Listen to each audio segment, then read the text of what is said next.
Manifestation करत असताना आपण ओल्ड स्टोरी रिपीट करायची नसते. म्हणजेच आपल्या आयुष्यामध्ये पूर्वी ज्या गोष्टी घडून गेलेल्या आहेत, मग ते कोणत्याही बाबतीत असो, जसं की पैसा, बिझनेस, जॉब, नातेसंबंध किंवा आपल्या हेल्थच्या बाबतीत. जर आपण पाठीमागच्या स्टोऱ्या मॅनिफेस्ट करताना परत परत आपण जर काढत राहिलो, म्हणजे आता आपल्याला आपली नवीन रिॲलिटी बनवायची आहे आणि आपल्याला काहीतरी एक आपला गोल आहे किंवा मॅनिफेस्टेशन करतोय आपण, तर आपण नवीन रिॲलिटीमध्ये आलो ना, तर मग आपण घडून गेलेल्या घटना, गोष्टी त्याच जर आपण रिपीट करत राहिलो, त्या रिपिटेशनमुळे काय होईल की अ, आपल्या लाईफमध्ये आपल्याला जे चेंज करायचं आहे ते तसं घडणार नाही.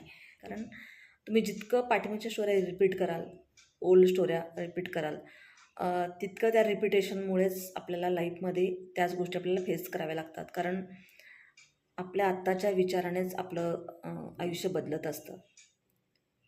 जितकं आपण जी गोष्ट रिपीट करतो, निगेटिव्हली करू किंवा पॉझिटिव्हली करू, तितक्याच त्या गोष्टीचा प्रभाव आपल्या सबकॉन्शियस माइंडवरती पडतो आणि त्याच गोष्टींमुळे आपलं लाईफ घडतं किंवा बिघडतं.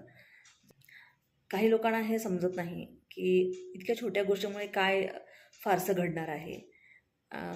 तर त्यांना मला हे सांगायचं आहे की आपण इतक्या वर्षापर्यंत आपल्या लाईफच्या इतक्या वयापर्यंत आपण काही गोष्टी रिपीटेडली बोलत आलेलो आहोत. माझं लाईफ असं आहे, तसं आहे. तर त्याप्रमाणे आपलं लाईफ शेप घेत गेलेलं आहे. कारण विचारामुळेच आणि आपल्या आपण जे बोलतो त्याच्यामुळे आयुष्य आपलं आकारात असतं. तुम्हाला तुमचं जर आयुष्य बदलायचं असेल तर तुम्ही जुन्या कथा, ओल्ड स्टोरी रिपीट करायची नाही. नवीन रिॲलिटीमध्ये तुम्हाला प्रवेश करायचा असेल, जे हवं आहे ते मिळवायचं असेल, तर नको असलेल्या जुन्या गोष्टी तुम्ही अजिबात रिपीट करू नका. आणि सतत रिपीट केल्यामुळे आपल्या आयुष्यात आपण तेच मॅनिफेस्ट करतो.